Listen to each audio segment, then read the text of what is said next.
Guys, जैसा कि पिछले पार्ट में हमने अभी तक देखा कि उजुई उस डीमन से फाइट करने के लिए पूरी तरह से तैयार हो जाता है। और अब इसके बाद हम तांजीरो को देखते हैं। डाकी को अब गुस्सा आ चुका है, वो आगे आती है और रिबन से हर एक सेकंड में तांजीरो पर अटैक करती है। इतने में कुछ रिबन्स जमीन से निकल कर आते हैं और डाकी की बॉडी के अंदर जाने लगते हैं। लेकिन तांजीरो अब धीरे धीरे कमजोर पड़ने लग चुका है। उसे डाकी का ओपनिंग थ्रेड दिख जाता है पर वो टूट जाता है और डाकी उसे जोरदार धक्का दे देती है और तांजीरो दूर जाकर गिरता है। डाकी फिर उसे खत्म करने के लिए उसके पास आ जाती है, मगर तांजीरो जंप करके खुद को बचा लेता है। तांजीरो फिर जैसे तैसे उसके अटैक्स को रोकता है और सोचता है कि वो एक अपर रैंक डीमन को खत्म कर सकता है, मैं कर सकता हूँ। पर डाकी को अब गुस्सा आ चुका है, वो आगे आती है और अपने रिबन से हर एक सेकंड में तांजीरो पर हमले करती है। इतने में कुछ रिबन्स जमीन में से बाहर निकलते हैं और डाकी की बॉडी के अंदर जाने लगते हैं। तांजीरो ये देखकर शॉक रह जाता है कि आखिर हो क्या रहा है, पर उसे समझ में आ जाता है कि शायद से ये वही रिबन्स हैं जो डाकी की बॉडी से निकल गए थे, पर अब ये उसकी बॉडी में वापस जा रहे हैं। तांजीरो डाकी पर हमला करने के लिए आगे बढ़ता है और इतने में ही डाकी वहाँ से गायब हो जाती है। तांजीरो फिर उसकी आवाज आती है छत पर से। डाकी का रूप अब बदलने लग जाता है और वो कहती है, मैं सही थी, एक हाशिरा यहाँ पर आ चुका है। तांजीरो भी देखता है कि डाकी पूरी तरह से ट्रांसफॉर्म हो चुकी है और डाकी के पास से और भी बुरी स्मेल आने लगी है, जिसका मतलब है कि डाकी अब पहले से और भी ज्यादा पावरफुल हो चुकी है। तभी एक आदमी उनके पास वाले घर से बाहर निकलता है और तांजीरो और डाकी दोनों उसे देख लेते हैं। ये आदमी तांजीरो पर चिल्लाने लगता है और कहता है, क्या है बे तुझे, इतनी रात को शोर मचा रहा है, शर्म नहीं आती, यहाँ पर लोग रहते हैं। डाकी को इससे बहुत ज्यादा गुस्सा आने लग जाता है और ये देखकर तांजीरो उस आदमी को अंदर जाने के लिए बोलता है, पर ये आदमी नहीं सुनता और बहुत सारे लोग अपने घरों से बाहर आ जाते हैं। डाकी अपने रिबन्स को उठा लेती है और तांजीरो जल्दी से उस आदमी के पास जाता है और उसे अंदर भेजने की कोशिश करता है, पर तब तक डाकी के जो रिबन्स थे वो पूरे मोहल्ले में चले जाते हैं। तांजीरो पलट के देखता है कि एक ही झटके में उस आदमी का हाथ कट चुका है। डाकी का अटैक इतना ज्यादा पावरफुल था कि उससे कई सारी बिल्डिंग्स और उनमें रह रहे कई सारे लोग कट कर मर गए थे। यहाँ तक कि तांजीरो का खुद का एक कंधा कट कर अलग हो चुका था। आसपास के सभी घर भी तबाह हो जाते हैं। तांजीरो उस आदमी से कहता है, चिंता मत करो, बस अपना खून बहने से रोको। डाकी ये सब देखकर स्माइल करती है और मुड़कर जाने लगती है वहाँ से और उसे देखकर तांजीरो बहुत गुस्से में आ जाता है और उसे रोकता है। डाकी उसे पूछती है, अब क्या बचा है, और तुम वैसे भी कितने बुरे दिखते हो, तुम्हें तो मर ही जाना चाहिए। वो आदमी और बाकी सभी लोग लाशों को लेकर अंदर चले जाते हैं और तांजीरो को बहुत ज्यादा गुस्सा आ रहा होता है और उसकी हालत इतनी खराब होती है कि उसकी आंखें खून से लाल हो चुकी हैं, पर तांजीरो पीछे नहीं हटता। अब हम थोड़ी देर पहले का सीन देख, जहाँ रेंगोकू के फादर तांजीरो को एक लेटर लिख रहे होते हैं। वो लिखते हैं कि उनके बेटे की आखिरी पल में उसके साथ रहने के लिए उसका बहुत बहुत शुक्रिया, और वो फिर तांजीरो से उसकी पहली मुलाकात के लिए उससे माफी भी मांगते हैं। वो बताते हैं कि उनकी वाइफ के जाने के बाद से ही उन्होंने पीना शुरू कर दिया था और अपने बच्चों को भी उनके हाल पर ही छोड़ दिया, पर रेंगोकू फिर भी मेहनत करके एक हाशिरा बना और बहुत ही अच्छा बेटा था उनका, और तांजीरो तुम भी उन्हीं की तरह महान बनोगे। वो आगे लिखते हैं, कहा जाता है कि जो लोग सन ब्रीदिंग का यूज करते हैं उनके सिर पर जन्म से ही एक निशान होता है, जो कि तांजीरो के पास भी है। और प्रेजेंट में तांजीरो उस लेटर को याद करते हुए सोचता है, आप गलत है, ये निशान मुझे मेरे जन्म से नहीं मिला, बल्कि एक दिन अपने छोटे भाई को जलने से बचाने के लिए मुझे ये निशान मिला। उसके डैड के सिर पर ऐसा निशान था जो कि बचपन से था, पर मेरे साथ ऐसा नहीं है, जिसका मतलब है कि मैं महान बनने के लिए नहीं बना हूँ। और तांजीरो अभी की रियलिटी को देखता है और सोचता है कि यहाँ ऐसे ही लोग हैं जो इंसानों को बिना सोचे समझे मार देते हैं और बिना किसी दुख या रिग्रेट के आगे बढ़ जाते हैं। अब डाकी वहाँ से जाने लगती है, पर इतने में तांजीरो पीछे से आकर उसे पकड़कर खींचता है और उसकी गर्दन पर तलवार चला देता है, पर डाकी उससे बच जाती है और तांजीरो उसकी टांग को काट लेता है। और दूसरी तरफ इनोसुके उजुई पर चिल्लाता है, अबे ढक्कन, वो रिबन तेरी आंखों के सामने ही उस होल में चली गई और तूने कुछ नहीं किया। पर उजुई उल्टा ही उस पर चिल्लाकर बोलता है, मैंने सबको बचाया है, तुम्हें मेरी पूजा करनी चाहिए, समझ गए ना, डांट रहा है मेरे को। और इतने में माकियो पीछे से बोलती है, हमें रिबन को रोकना होगा वरना वो और भी ज्यादा खून बहाएगी। और ये सुनते ही उजुई उन होल्स में से इनोसुके और जेनित्सु को लेकर वहाँ से बाहर आ जाता है और तीनों छत पर भागते हुए डीमन को ढूंढने लग जाते हैं। और यहाँ तांजीरो डाकी से बोलता है, तुम भी तो एक इंसान थी, तो तुम दूसरों को कैसे मार सकती हो। पर डाकी गुस्से में बोलती है, मुझे मेरी इंसानी जिंदगी के बारे में कुछ भी नहीं मालूम बच्चे, और मैं डीमन बनकर ही बहुत खुश हूँ। डीमंस बूढ़े नहीं होते, उन्हें खाने के लिए पैसे नहीं चाहिए, ना ही हम बीमार होते हैं और ना ही हम मरते हैं, हमें किसी भी चीज का कोई डर नहीं। और तभी हम एक घर में एक बच्ची को देखते हैं जो कि अकेली बैठी होती है और उसकी मॉम की किसी बीमारी से डेथ हो जाती है और ये बच्ची उनके पास बैठकर बस रोती रहती है। डाकी फिर बोलती है कि उसके जैसे खूबसूरत डीमंस जो चाहे वो कर सकते हैं। और अब डाकी अपना ब्लड डीमन आर्ट 8 लेयर्ड ओबी स्लैश का यूज करती है। इसमें उसके रिबन्स क्रॉस शेप में बन जाते हैं और आसमान से तांजीरो के ऊपर गिरने वाले होते हैं। डाकी खुश हो जाती है कि अब तांजीरो और उसकी तलवार के टुकड़े टुकड़े हो जाएंगे, पर तभी तांजीरो अपनी तलवार को उठाता है और बहुत तेज तलवार घुमाकर हिनोकामी कागुरा का बर्निंग बोन्स समर सन यूज करता है और इससे डाकी के रिबन्स जल जाते हैं और डाकी उन्हें रीजनरेट भी नहीं कर पाती। तांजीरो लगातार उसकी रिबन्स को काटता जा रहा था। डाकी बोलती है, मेरी उंगलियां कांपने लगी हैं, और सोचती है कि ये डर उसे नहीं बल्कि मुजान को लग रहा है, और सोचती है कि अचानक से इस तांजीरो को क्या हो गया भाई, ये इतना तेज कैसे हो गया और क्या इसे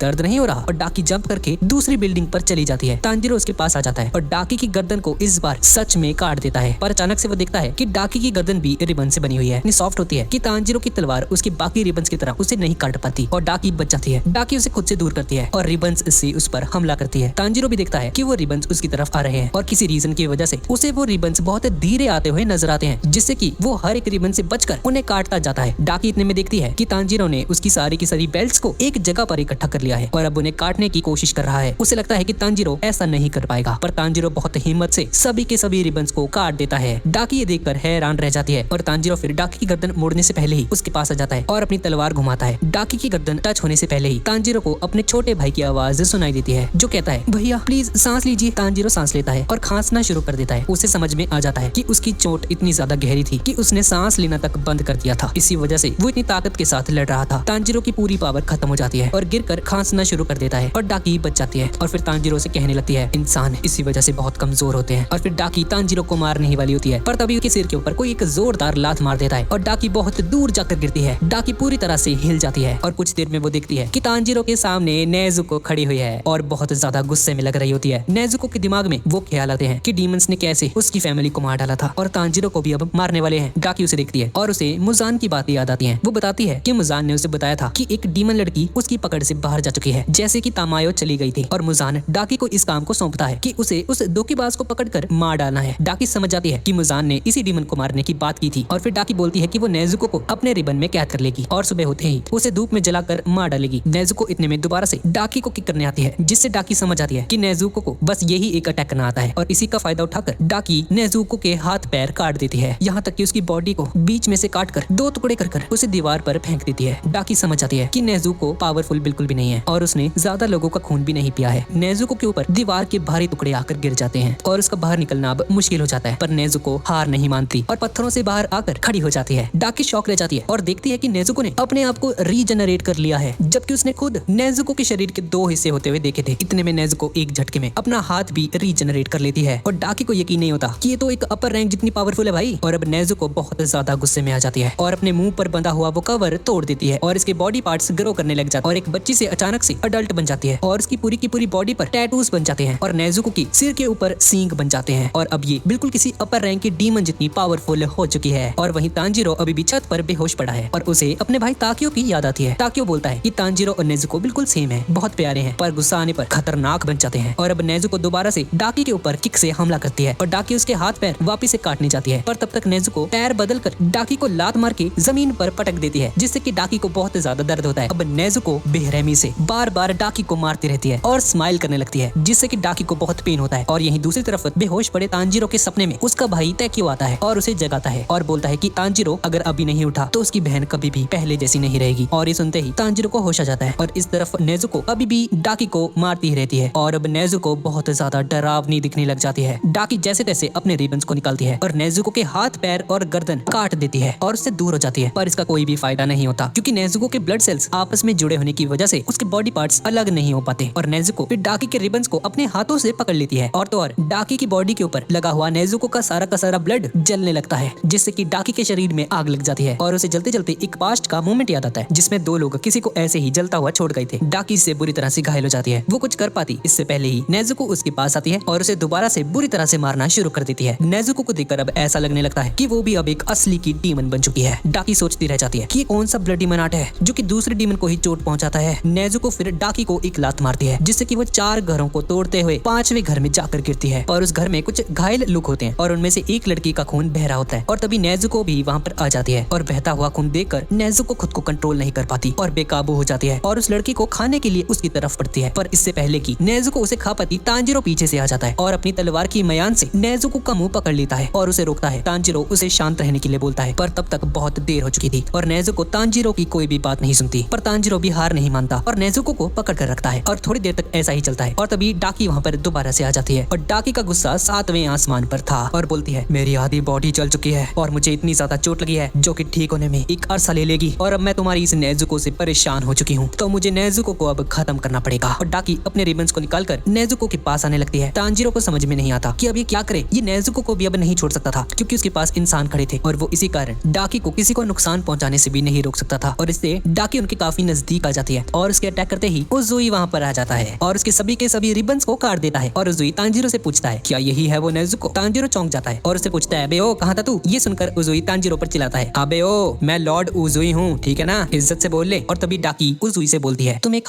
हाशिरा हो ना, तुम मुझसे लड़ने आए हो यहाँ पर तभी उजुई उससे चुप रहने के लिए बोलता है। डाकी को कुछ भी समझ में नहीं आता, पर अचानक से उसकी गर्दन से खून निकलने लग जाता है और उसकी गर्दन निकलकर उसके हाथों में गिर जाती है। इसका मतलब है उजुई ने आते ही डाकी के रिबन्स के साथ ही उसकी गर्दन को भी काट दिया था। और दूसरी तरफ हम इनोसुके और जेनित्सु को देखते और उजुई के बहुत तेज होने की वजह से ये लोग पीछे ही रह जाते हैं और जेनित्सु अभी तक नींद में होता है और नींद में चल रहा होता है। इनोसुके गुस्सा करता है पर जेनित्सु को चल रही इस लड़ाई की आवाज दूर से ही आ जाती है और उस तरफ जाने लगता है। इनोसुके भी समझ आता है और फिर वो जेनित्सु के आगे आगे भागना शुरू कर देता है। और इस तरफ तांजीरो को अपनी आंखों पर यकीन नहीं होता कि उजुई ने इतनी आसानी से डीमन का गला काट कर इसे मार डाला है। और फिर उजुई तांजीरो के पास आता है और बोलता है, यहाँ की लड़ाई अभी बहुत लंबी है बच्चे, इसे कंट्रोल में लाओ, इसे सुला दो यार। और तभी नेजुको के धक्के से जमीन टूट जाती है और वो और तांजीरो बाहर सड़क पर आकर गिरते हैं। नेजुको आउट ऑफ कंट्रोल होती जा रही थी और तांजीरो को समझ में नहीं आता कि वो क्या करे। और फिर उसे उजुई की लोरी वाली बात याद आती है और उसे वो एक लोरी सुनाता है जो कि उनकी मॉम उन्हें बचपन में सुनाया करती थी। उस समय नेजुको अपनी मॉम से बोलती है, मुझे पता चल चुका है कि तांजीरो भैया की आंखें लाल क्यों हैं। उन्होंने पक्का बचपन से ही नशे करना शुरू कर दिया था। पर इस बात पर उसकी मॉम बस हंस देती है। अब हम वापस से प्रेजेंट में आ जाते हैं और नेजुको अपनी मॉम को याद करते हुए जोर जोर से रोना शुरू कर देती है। तांजीरो उसे बस देखता ही रह जाता है और नेजुको रोते रोते एक बच्ची की साइज की बन जाती है और सो जाती है। और इस तरफ उजुई भी अब वहां से जाने लगता है पर डीमन डाकी का सिर अभी भी उससे बात कर रहा होता है और कहता है, तुम कहाँ जा रहे हो, अभी हमारी लड़ाई खत्म नहीं हुई। पर उजुई उस पर बिल्कुल भी ध्यान नहीं देता है और कहता है, अपनी हालत देखियो जरा, है लड़ना तेरे को भी, तेरा सिर तेरे हाथों में है, शर्म वरम है कि नहीं तेरे को, कहानी खत्म हो चुकी है, चल घर जा अपने आप। और यहाँ से जाने लगता है और बोलता है, तुम तो कोई अपर रैंक की डीमन थी भी नहीं। जिसे सुनकर डाकी को बहुत ज्यादा गुस्सा आता है। अब डाकी इतना ज्यादा चिढ़ जाती है कि वो रोना शुरू कर देती है और उजुई उसका वेट करता है कि कब ये मरकर चुप होगी भाई। डाकी गुस्से से अपने हाथ पैर जमीन पर मारने लगती है और जोर से अपने भाई को आवाज लगाती है और उजुई थोड़ा सा सावधान होकर अपनी तलवार को सामने ले आता है। डाकी के रोते रोते उसके शरीर में से कुछ निकलना शुरू कर देता है और एक और बॉडी उसमें से बाहर आती है। उसके बाहर आते ही उजुई उस पर अटैक कर देता है और उसने उस दूसरे डीमन को भी मार ही दिया था। लेकिन अचानक से डाकी और वो दूसरा डीमन गायब हो जाते हैं। उजुई पीछे मुड़कर देखता है कि एक बहुत ही पतला सा लड़का डाकी के पास बैठकर उसे चुप करा रहा है और डाकी की गर्दन दोबारा से जुड़ चुकी है और उसके जलने के निशान भी गायब हो चुके हैं। और ये लड़का डाकी को बता रहा होता है कि ये कितनी ज्यादा सुंदर है। उजुई उस पर हमला करता है पर उसका उस पर कोई भी असर नहीं होता, बल्कि वो लड़का उजुई पर ही अटैक कर देता है जिससे कि उजुई के सिर पर चोट आ जाती है। और हम देखते हैं कि इस लड़की की शक्ल बिल्कुल किसी ज़ोंबी की तरह लग रही होती है। ये उजुई से बोलता है, मैं तुम्हें मारने वाला था पर तुम बच गए हो। इस डीमन का नाम है ग्यूटारो और ये भी अपनी बहन डाकी की तरह एक अपर रैंक 6 का डीमन है। और ग्यूटारो उजुई से बोलता है, कितने हैंडसम हो तुम तो लड़कियों के बीच में बहुत ज्यादा फेमस हो गए। मैं जितना मर्जी खा लूं मेरा वजन नहीं बढ़ता।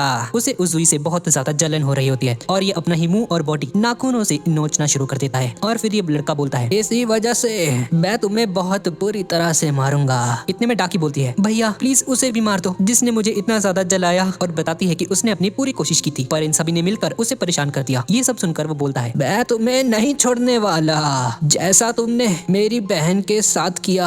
और ये उजुई पर हमला कर देता है और घर के बाहर से तांजीरो भी उन औजारों को देख लेता है और समझ जाता है कि कुछ गड़बड़ है। और तांजीरो अंदर जाने के बारे में सोचता है और तभी ये देखता है कि इनोसुके और जेनित्सु भी यहाँ पर आ चुके हैं। और इनोसुके फिर से खुद को लॉर्ड इनोसुके बोल रहा होता है, भाई ये सुधरेगा नहीं बंदा। और जेनित्सु सो रहा होता है। तांजीरो उसे अंदर जाने के लिए बोलता है और बोलता है कि भाई तुम चलो, मैं आया, नेजुको को जरा सुला के आता हूँ मैं। और लॉर्ड इनोसुके उसे हाँ कर देता है। घर के अंदर अभी भी 2 लोग फंसे होते हैं। ग्यूटारो बोलता है, तुम सचमुच बहुत अच्छे दिखते हो जिससे मुझे बहुत गुस्सा आता है। और उजुई बोलता है, हाँ भाई वैसे मैं शो ऑफ तो नहीं करता पर मेरी 3 सुंदर बीवियां हैं। ग्यूटारो ये सुनकर इतना ज्यादा गुस्सा हो जाता है कि ये बेकाबू होते हुए अपना blood demon art flying blood sicles का यूज करता है और उजुई की तरफ ब्लेड की तरह जाने लगते हैं। उजुई अपने पीछे के इंसानों को बचाने के लिए 3 बॉम्ब ब्लास्ट करता है और नीचे वाले फ्लोर पर आकर उन्हें भाग जाने के लिए बोलता है, भाग जाओ यहाँ से। पर तभी वो सिकल्स उसकी तरफ दोबारा आ जाते हैं और उजुई को समझ में आ जाता है कि अगर ये ग्यूटारो का सिर अगर काट भी देता है तो उसके साथ साथ उसकी बहन भी मारी जाएगी क्योंकि ग्यूटारो ही उनमें से शायद से मेन बॉडी है। और इसी बात का पता लगाने के लिए वो 3 और बॉम्ब्स उन भाई बहन की तरफ फेंकता है जिससे कि पूरा का पूरा घर ही धमाके से तबाह हो जाता है। और धुआं खत्म होते ही वो देखता है कि उसके सामने एक रिबन्स से बनी हुई एक बहुत बड़ी बॉल आ चुकी है जिसके अंदर ग्यूटारो और डाकी बचकर उजुई के पास आ चुके हैं। उजुई इससे काफी ज्यादा इंप्रेस हो जाता है। ग्यूटारो बोलता है, हमारी खास बात यही है, हम मिलकर काम करते हैं। हम तांजीरो को देखते हैं। अब तांजीरो सोती हुई नेजुको को उसके बॉक्स के पास ले जाता है। वो रास्ते में सोचता है कि कैसे नेजुको ने आज एक डीमन की फॉर्म ले ली थी पर उसकी मॉम की लोरी ने उसे सुला दिया। अब नेजुको को उस बॉक्स के अंदर रखकर तांजीरो फिर अपनी चोट के ऊपर पट्टी कर देता है और आने वाले बैटल के लिए तैयार हो जाता है। दूसरी तरफ डाकी का भाई ग्यूटारो उजुई के सामने खड़ा होता है और उजुई का मजाक उड़ाने लग जाता है और बोलता है, तुम कितने हैंडसम हो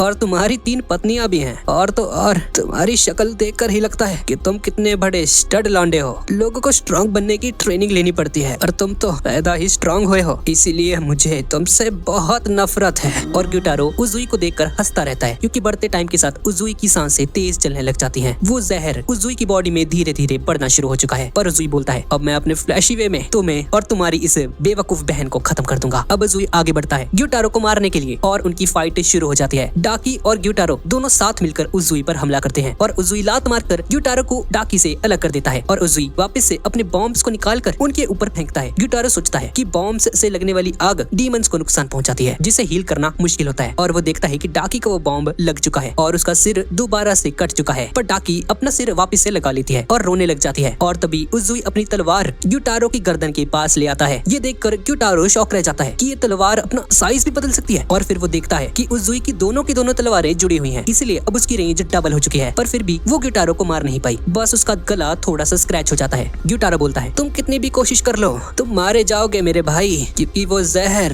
तुम्हारे अंदर फैलता जा रहा है। अभी भी हम जैसे तैसे बात तो कर रहे हैं पर तुम अपनी मौत के करीब जा रहे हो। और तभी इनोसुके और सोता हुआ जेनित्सु वहाँ पर आ जाते हैं और इनोसुके बोलता है अब यहाँ पर लॉर्ड इनोसुके आ चुका है तो तुम अब बच नहीं पाओगे डीमन कहीं के। और तभी उजुई के सामने तांजिरो भी आकर खड़ा हो जाता है। दूसरी तरफ माकियो और उजुमा एंटरटेनमेंट डिस्ट्रिक्ट को खाली करवा रहे होते हैं ताकि किसी और को इस लड़ाई का नुकसान न उठाना पड़े और हिनात्सुरु कहीं अंधेरे में छुपते छुपते कहीं पर जा रही होती है। उजुई बोलता है क्या बात है, बहुत बढ़िया एंट्रीज थी तुम्हारी, तो मैंने तुम्हें काफी बढ़िया ट्रेनिंग दी है इसका मतलब। और ग्यूटारो बोलता है अब जितने बच्चे बुलाने हैं तू बुला ले भाई, पर तुम फिर भी अब मारे जाओगे तो मुझे घूरना बंद करो। और तांजिरो सोचता है ये 1 से 2 डीमंस बन गए और ये रिबन डीमन अभी तक जिंदा कैसे है भाई, शायद ये दोनों मिलकर काम करते हैं। पर इसकी मेन बॉडी ये पक्का मेल वाला डीमन है। तांजिरो को उसके पास से बहुत ही ज्यादा खतरनाक स्मेल आ रही होती है। तांजिरो के हाथ भी कांप रहे थे और सोचता है मैं ज्यादा थक चुका हूँ शायद से, इसलिए ऐसा हो रहा है। पर शायद मुझे लगता है मुझ में हिम्मत नहीं है इससे फाइट करने की, पर इससे कोई फर्क नहीं पड़ता, हमें इनसे लड़ना ही होगा और जीतना भी होगा। और तभी उजुई चिल्लाकर जवाब देता है हम डीमन स्लेयर्स हैं। और डाकी बोलती है तुम्हारी जीत तो तब होगी जब तुम अपनी उस बॉडी से जहर को निकाल पाओगे, तुम मरने वाले हो। और तब तांजिरो को पता चलता है कि उजुई की बॉडी के अंदर जहर है, पर उजुई इस बात को एक्सेप्ट करने से मना कर देता है और बोलता है क्या बात है, बहुत बढ़िया, थोड़ा सा जहर तो मेरी बॉडी को और अच्छे से लड़ने में हेल्प करने वाला है। और मेरे साथ 3 फाइटर्स भी तो हैं जो कि उनके हाथ पैर कटने तक भी तुमसे फाइट करते रहेंगे और मैं ये भी जान चुका हूँ कि तुम दोनों को कैसे खत्म करना है, तुम दोनों की गर्दनों को हमें एक साथ काटना होगा। तांजिरो पीछे मुड़कर उजुई को देखता है और उसको देखते देखते तांजिरो को उसके अंदर रेंगोकू की झलक दिखती है। उजुई और इनोसुके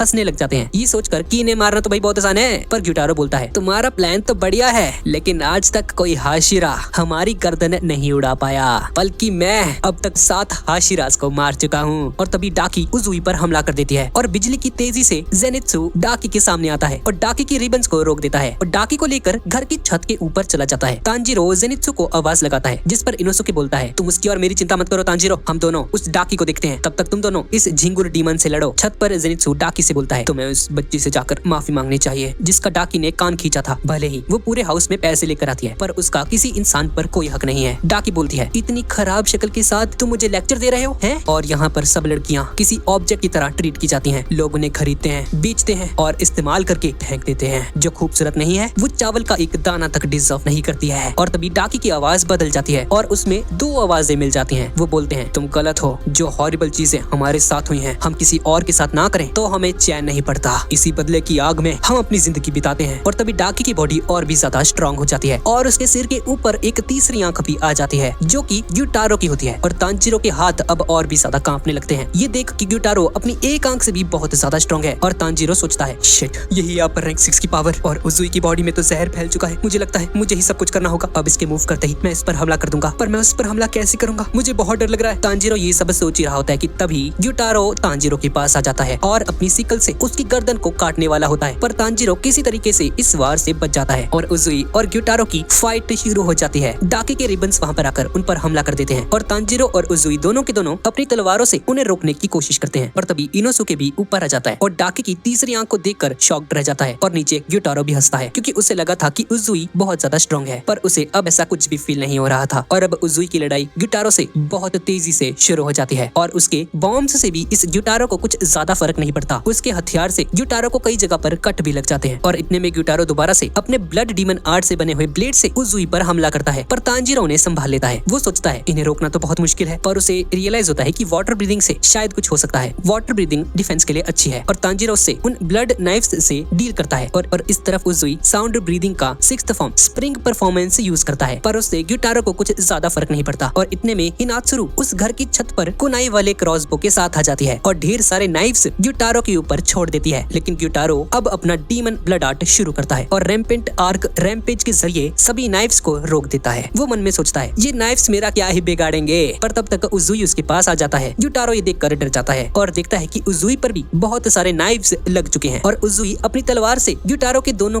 पैरों को काट देता है और ग्यूटारो की गर्दन में भी एक नाइफ आकर लग जाता है। ग्यूटारो सोचता है ये क्या हो रहा है, मेरे पैर रीजनरेट क्यों नहीं हो पाए, जिसका मतलब है कि उन नाइफ्स के ऊपर विस्टेरिया नाम के उन फूलों की कोटिंग की होगी। तांजिरो भी अपनी तलवार को ग्यूटारो की गर्दन के ऊपर ले आता है और ग्यूटारो सोचता है तुम दोनों ने इतनी जल्दी आपस में अपनी अटैक्स को सिंक कर लिया। अब उजुई और तांजिरो दोनों की तलवार ग्यूटारो की गर्दन के ऊपर होती है। ग्यूटारो के दोनों पैर रीजनरेट हो जाते हैं, यानी कि उस पर विस्टेरिया पॉइजन का कोई भी असर नहीं होता है। ग्यूटारो अपना blood demon art rotating circular flashes use कर देता है और बहुत सारी फ्लाइंग ब्लड सिकल्स का यूज करता है और उसके चारों तरफ खून की रिंग्स बन जाती हैं जो कि चाकू जितनी तेज होती हैं। तांजिरो को ये ब्लेड्स लगने वाली होती हैं, पर उजुई उसे लात मारकर दूर कर देता है। उजुई फिर साउंड ब्रीदिंग का fourth form constant resounding flash use करता है, जिससे यहाँ पर काफी सारे धमाके होने शुरू हो जाते हैं। पर अटैक रुकते ही वो देखता है कि गिटारो वहाँ से गायब है और तभी पीछे से डाकी के रिबन्स आने लगते हैं, जिस पर हिनात्सुरु उसे बचने के लिए बोलती है और उजुई बच जाता है। वो हिनात्सुरु की तरफ देखता है और हिनात्सुरु बोलती है उजुई आप गिटारो को मारने की कोशिश करते रहो, मैं इस लड़की का ध्यान भटकाती हूँ। इतने में हिनात्सुरु के पीछे से गिटारो वहाँ पर आ जाता है और उसके मुंह को पकड़ लेता है। उजुई ये देखकर बहुत घबरा जाता है और उसका पूरा ध्यान भटक जाता है और डाकी के रिबन्स उसे पूरी तरह से अपने अंदर कैद कर लेते हैं। तांजिरो दूर से ये सब कुछ देख लेता है और सोचता है अब मुझे कुछ न कुछ तो करना ही होगा। वो जैसे तैसे उठकर भागना शुरू करता है, पर उसमें अब इतनी हिम्मत नहीं होती है कि वो छत तक भी कूद सके। तो इस बार तांजिरो वाटर और फायर ब्रीदिंग को मिलाकर एक जंप करके ग्यूटारो के पास आता है और उसे हिनात्सुरु से दूर कर देता है और ग्यूटारो ये देखकर तांजिरो से बहुत ज्यादा इंप्रेस हो जाता है। तांजिरो सोचता है कि दोनों की दोनों टेक्निक्स को मिलाने से वो अटैक भी कर पाएगा और जल्दी थकेगा भी नहीं। अब ग्यूटारो को समझ नहीं आता कि तांजिरो अचानक से यहाँ पर कैसे आ गया और इतने में उजुई भी उसके रिबन्स को चीरते हुए ऊपर आता है और अपनी तलवार को ग्यूटारो की गर्दन तक ले आता है। और इस तरफ इनोसुके और जेनित्सु डाकी के साथ फाइट कर रहे होते हैं और इन्हें भी काफी ज्यादा चोट आ चुकी होती है। पर इनोसुके देखता है कि उजुई और तांजिरो उस डीमन को मारने वाले हैं और भी ज्यादा गुस्से में आ जाता है क्योंकि उन्हें डाकी का गला भी सेम टाइम पर ही काटना पड़ेगा, तभी ये दोनों मरेंगे। डाकी के वार से वो लोग बच तो पा रहे थे पर उसके पास जाना नामुमकिन था। अब इनोसुके गुस्से में डाकी से और भी ज्यादा तेजी से बिना सोचे समझे लड़ना शुरू कर देता है और सोता हुआ जेनित्सु उसे पास आकर शांत रहने के लिए बोलता है और ये भी बोलता है कि उन दोनों के सिर एक टाइम पर काटना जरूरी नहीं है, बस इस बात का ध्यान रखना है कि उनके सिर वापस से ना जुड़ पाए। इनोसुके उसकी बात सुनकर चौंक जाता है तो बिल्कुल ही चेंज हो गया भाई। और यहाँ पर उजुई और तांजिरो की तलवारों को ग्यूटारो अपनी सिकल्स से रोक देता है और हंसने लगता है। वो बोलता है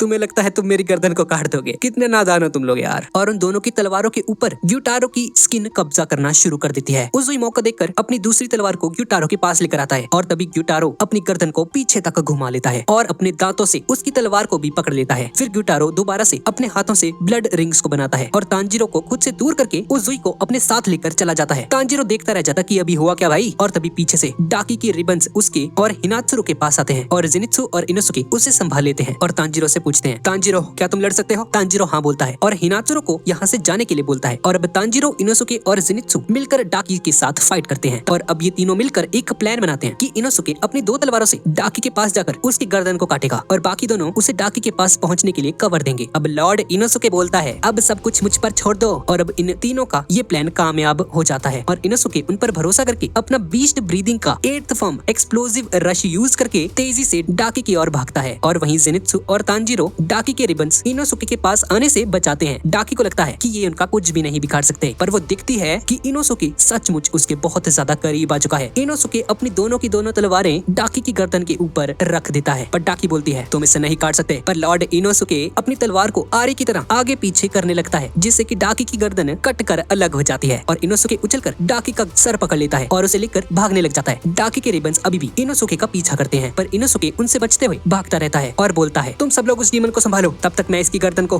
कहीं दूर लेकर जाता हूँ ताकि तुम इससे बच जाओ। और उस पर हंसने लगता है अब जल्द ही तुम मारी जाओगी। मगर इतने में अचानक से इनोसुके के पीछे ग्यूटारो आ जाता है और अपना सिकल इनोसुके के सीने के आर पार कर देता है और डाकी का सिर उससे वापस ले लेता है। तांजिरो ये देखकर हैरान रह जाता है इनोसुके और वो उजुई को ढूंढता है और देखता है कि उजुई जमीन के ऊपर बेजान लेटा हुआ है, यहाँ तक कि उसका एक हाथ तक कट कर अलग हो चुका है। इतने में तांजिरो के पास डाकी के रिबन्स आ जाते हैं जो कि आसपास की पूरी जगह को काट कर रख देते हैं, पर जेनित्सु उसे बचाकर उसे नीचे की ओर धक्का दे देता है और अब ये रिबन्स सिर्फ जेनित्सु को लगने वाले थे। तांजिरो जेनित्सु को खुद का ध्यान रखने के लिए बोलता है और उसके दिमाग में सब कुछ ब्लैंक हो जाता है। वो सोचता है कि उसे अपना ध्यान भटकाना नहीं चाहिए था और ये सब कुछ जो भी हुआ है इसमें उसकी ही गलती है। वो इनोसुके से माफी मांगता है, उजुई से माफी मांगता है और गिरते हुए सबसे माफी मांगता है और बोलता है मुझे माफ कर देना, ये सब कुछ मेरी गलती। और आखिर में ये नेजुको को भी सॉरी बोलता है और तांजीरो बेहोश हो जाता है। और तभी तांजीरो एक सपने में पहुंच जाता है। ये तांजीरो का गाँव था जहाँ बर्फ पड़ रही होती है और नेजुको तांजीरो को आवाज लगाती है और बोलती है तांजीरो भैया, आपको मुझे सॉरी बोलने की कोई जरूरत नहीं है, आप हमेशा माफी क्यों मांगते रहते हो? आखिरकार हम लोग एक इंसान है, हर चीज हमारे बस में नहीं होती, पर सबसे जरूरी बात यह है कि हम आगे बढ़ते रहें। इसीलिए ब्लेम करने की जगह हमें लड़ना चाहिए। कम से कम आप तो इस बात को समझो भैया। तांजीरो की आंख वापस से खुलती है और सोचता है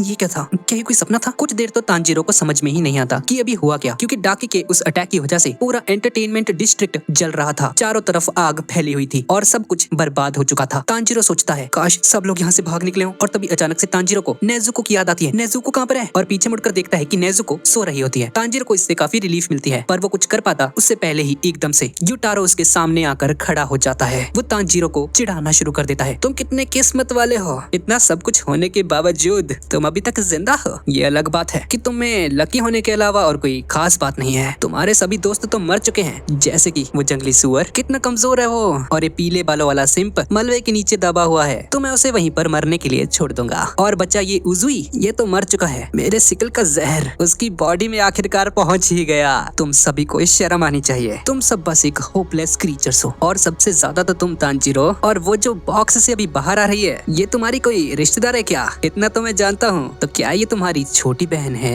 और तांजीरो हाफने लगता है और सोचता है ये क्या हो रहा है, ये गिटारो मुझे मार क्यों नहीं रहा? तांजीरो का हाथ भी अब काम करने की हालत में नहीं होता और गिटारो के उसके इतने पास होने के बावजूद भी तांजीरो उसे मार नहीं पाता। तांजीरो फिर बताता है कि ये बॉक्स वाली लड़की इसकी छोटी बहन है। ये सुनकर गिटारो और भी ज्यादा जोर से हंसता है और बोलता है ये तो और भी शर्म की बात है कि तुम अपनी बहन तक को नहीं बचा पाए, पर आखिरकार तुम एक इंसान ही हो, तुमसे उम्मीद और कर भी कह सकते हैं। और ग्यूटारो तांजीरो का हाथ उठाता है और बोलता है इन हाथों से क्या ही होगा, और ये तांजीरो की 2 उंगलियों को पलटाकर तोड़ देता है। तांजीरो जोर से चिल्लाने लग जाता है और ग्यूटारो उसके सिर पर मारते मारते बोलता है तुम एक शर्मनाक चीज हो, तुम बस एक कीड़े हो तांजीरो, किसी काम के नहीं हो तुम। और इतने में तांजीरो चुपचाप अपनी तलवार और नेजुको को उठाकर वहाँ से भागना शुरू कर देता है। ग्यूटारो और डाकी उसे देखकर हंसना शुरू कर देते हैं कि तांजीरो डर कर भाग गया। अब कुछ दूर जाने के बाद ग्यूटारो तांजीरो के पास आ जाता है और उसे जोर से धक्का दे देता है और तांजीरो जलती हुई दीवार से आर पार होकर दूसरी तरफ गिर जाता है। पर फिर भी तांजीरो रुकता नहीं है और भागता रहता है। ग्यूटारो अभी भी हंस रहा होता है, मैंने अपनी पूरी जिंदगी में तुम्हारे जैसा डरपोक नहीं देखा। तांजीरो थोड़ा और दूर आता है और फिर गिर जाता है। तांजीरो के पास कुछ खाने का सामान गिरा होता है तो वो उसे उठाकर ग्यूटारो पर फेंकने लगता है, पर इससे ग्यूटारो को कोई भी फर्क नहीं पड़ता और ये तांजीरो के करीब आ जाता है। मुझे लगता है मुझे तुम्हें एक डीमन बना देना चाहिए, ये मैंने पहले क्यों नहीं सोचा? अगर तुम डीमन बन जाओगे तो मैं तुम्हें बख्श दूंगा, पर अगर तुमने मना किया तांजीरो तो मैं तुम्हें और तुम्हारी बहन को मार डालूंगा। पर डाकी इस बात से खुश नहीं होती और बोलती है उन दोनों को खत्म करो भैया प्लीज। पर ग्यूटारो उसकी कोई बात नहीं सुनता। डीमन बनते ही तुम बहुत स्ट्रांग हो जाओगे तांजीरो, और कम से कम अपनी बहन को बचाने के लायक तो बन ही जाओगे, पर तुम अभी भी समझ नहीं रहे हो और आसमान में देखते हुए ना रोने की कोशिश कर रहे हो। और तभी तांजीरो आसमान से नजरें हटाकर ग्यूटारो के ऊपर देखता है और गहरी सांस लेते हुए बोलता है इस पूरे टाइम में मैं बस इसी का इंतजार कर रहा था। और तेजी से ग्यूटारो के सिर के ऊपर अपने सिर से एक जोरदार टक्कर मारता है। ग्यूटारो फिर भी हंसते हुए बोलता है तुम मुझे टक्कर मारने की सोच रहे हो? पर अचानक से ग्यूटारो को कुछ अजीब सा लगने लग जाता है। वो जमीन से उठ नहीं पा रहा था और अपने पैर की ओर देखता है और देखता है कि वहाँ पर वही विस्टेरिया फ्लावर का नाइफ तांजीरो ने उसे मार दिया है। उसे समझ में आ जाता है कि इसीलिए तांजीरो वहाँ से भागता हुआ यहाँ पर आया था इस नाइफ को ढूंढने के लिए और विस्टेरिया की स्मेल को छुपाने के लिए तांजीरो उस पर खाना फेंकने लग गया था। अब उस नाइफ से ग्यूटारो कमजोर पड़ने लग जाता है और तांजीरो की तरफ देखता है जो अपने दोनों हाथों से तलवार पकड़े हुए था। ग्यूटारो सोचता है इतना जख्मी होने के बावजूद भी तुम हमला कर रहे हो, और तांजीरो चिल्लाता हुआ ग्यूटारो की गर्दन को काटने लग जाता है। उसे नेजुको की आवाज आती है जो उसे खुशी से बड़े भैया ऐसे करके बोलती है, और फिर तभी डाकी ग्यूटारो को रोते हुए बड़े भैया बोलती है और तांजीरो रुक जाता है और उसे ग्यूटारो के अंदर अपना चेहरा दिखाई देने लगता है। ग्यूटारो मौका देखकर अपने पैरों से उस नाइफ को निकालने की पूरी कोशिश करता है और यही तांजीरो भी अपनी पूरी ताकत से ग्यूटारो की गर्दन को काटने लग जाता है। डाकी ये सब देखकर परेशान होने लगती है और ग्यूटारो की हेल्प करने के लिए अपने रिबन्स फेंकती है और तभी पत्थरों और आग के बीच में से एक बिजली निकलती है। हाँ भाई हाँ, जेनित्सु ही है ये, और ये बिजली डाकी के रिबन्स को काट देती है। डाकी ये देखकर शॉक रह जाती है और देखती है कि ये जेनित्सु है जो कि अभी तक जिंदा है। डाकी उस पर दोबारा से हमला करती है और जेनित्सु थंडर ब्रीथिंग का फर्स्ट फॉर्म थंडर क्लैप और फ्लैश की गॉड स्पीड टेक्निक को यूज करता है। और इस तरफ तांजीरो ग्यूटारो की गर्दन को काटने की पूरी कोशिश कर रहा होता है, पर अब ग्यूटारो बहुत ज्यादा ताकतवर बनने लग जाता है और धीरे धीरे ऊपर उठना शुरू कर देता है। तांजीरो ये देखकर घबरा आ जाता है और सोचता है ये क्या, ये फिर से खड़ा हो रहा है। जहर को तो अभी तक इसे कमजोर बना देना चाहिए था, तो क्या मैं ही इतना कमजोर हूँ? क्या मुझ में ताकत नहीं इसे खत्म करने की? और इतने में ग्यूटारो के ब्लड फ्लैशेस शुरू हो जाते हैं। वो पूरी तरह से रिकवर हो जाता है उस जहर से और नाइफ को अपने पैर से निकालकर खड़ा हो जाता है। तांजीरो को ये देखकर बहुत बुरा महसूस होता है कि वो बस ग्यूटारो को मारने ही वाला था पर चूक गया। अब ग्यूटारो बहुत तेजी से गुस्से में तांजीरो पर हमला करने शुरू कर देता है और तांजीरो बस खुद को डिफेंड कर रहा होता है। ग्यूटारो तांजीरो के बहुत करीब आ चुका होता है और तांजीरो की आंखों को बस काटने ही वाला होता है, पर तभी उनके बीच में उजुई वहाँ पर आ जाता है और ग्यूटारो को अपनी तलवार से पीछे कर देता है। ग्यूटारो चौंक जाता है, ये जिंदा है, और देखता है कि उजुई ने अपने मसल्स को बंद कर दिया है जिससे कि इसका जहर उजुई के हार्ट तक नहीं पहुंच पाया, इसीलिए उजुई जिंदा बच गया था। उजुई दोबारा से ग्यूटारो पर हमला करने के लिए आगे बढ़ता है, पर ग्यूटारो भी बड़े बड़े स्लैशेस बनाता है अपनी तलवार से और इस बार उजुई को भी ग्यूटारो का पैटर्न समझ में आ चुका होता है और वो उसके स्लैशेस को डॉज कर देता है। ग्यूटारो भी सोचने लग जाता है ये क्या हो रहा है, इसने एक हाथ के साथ मेरे अटैक को डॉज कर लिया, ये तो पॉसिबल ही नहीं है। दोनों बहुत ही ताकत से और बहुत खतरनाक तरीके से एक दूसरे से फाइट कर रहे होते हैं। दोनों में घमासान युद्ध चल रहा होता है, कोई भी हार मानने को तैयार बिल्कुल भी नहीं था। तांजीरो देखता है कि उजुई ने एक मौका बनाया है जिससे कि तांजीरो ग्यूटारो को मार सकता है, पर उसे जल्दी करनी होगी क्योंकि उजुई थक जाएगा। और तांजीरो फिर जल्दी से जंप करके ग्यूटारो के पास पहुंचता है, पर ग्यूटारो को समझ में आ जाता है और वो तांजीरो के मुंह में अपना सिकल मारकर उसे रोक देता है और हंसने लगता है। तुम्हारे पार्टनर ने तुम्हें इतना अच्छा मौका दिया था पर तुमने उसे खराब कर दिया तांजीरो। सिकल तांजीरो की गर्दन पर होता है। अब तुम्हारी बॉडी में भी मेरा जहर आ जाएगा और तुम मारे जाओगे तांजीरो। लेकिन तांजीरो हार नहीं मानता और अपनी टूटी और कटी हुई बॉडी से ही ग्यूटारो की गर्दन के ऊपर तलवार मार देता है। अब मुझे अपने सिर से लेके पैर तक का सारा जोर लगाना होगा, तभी जाकर ये डीमन मरेगा। और तांजीरो अपनी पूरी बॉडी का जोर लगाना शुरू करता है और उसके बाद अचानक से तांजीरो के सिर का निशान बड़ा हो जाता है और अपना शेप भी बदल लेता है। तांजीरो की आई बॉल्स गायब हो जाती हैं और उसके बालों का कलर भी बदल जाता है। इस मार्क के आने से तांजीरो की ताकत भी बढ़ गई थी और ये इतनी तेजी से चलाता है कि ग्यूटारो की सच में आधी गर्दन कट जाती है। ग्यूटारो टेंशन में आ जाता है और तभी उसे डाकी की याद आती है और अपनी तीसरी आंख को खुलकर देखने लगता है और जेनित्सु और डाकी की फाइट चल रही होती है जहाँ जेनित्सु अब धीरे धीरे कमजोर पड़ना शुरू हो चुका है। डाकी भी उसे देखकर हंसने लगती है और अपने दूसरे रिबन्स को पीछे से उस पर हमला करने के लिए भेजती है, पर तभी इनोसुके अचानक से ही हीरो वाली एंट्री मारता है और जेनित्सु को बचा लेता है। डाकी शॉक रह जाती है, इसे तो हमने मार दिया था ना,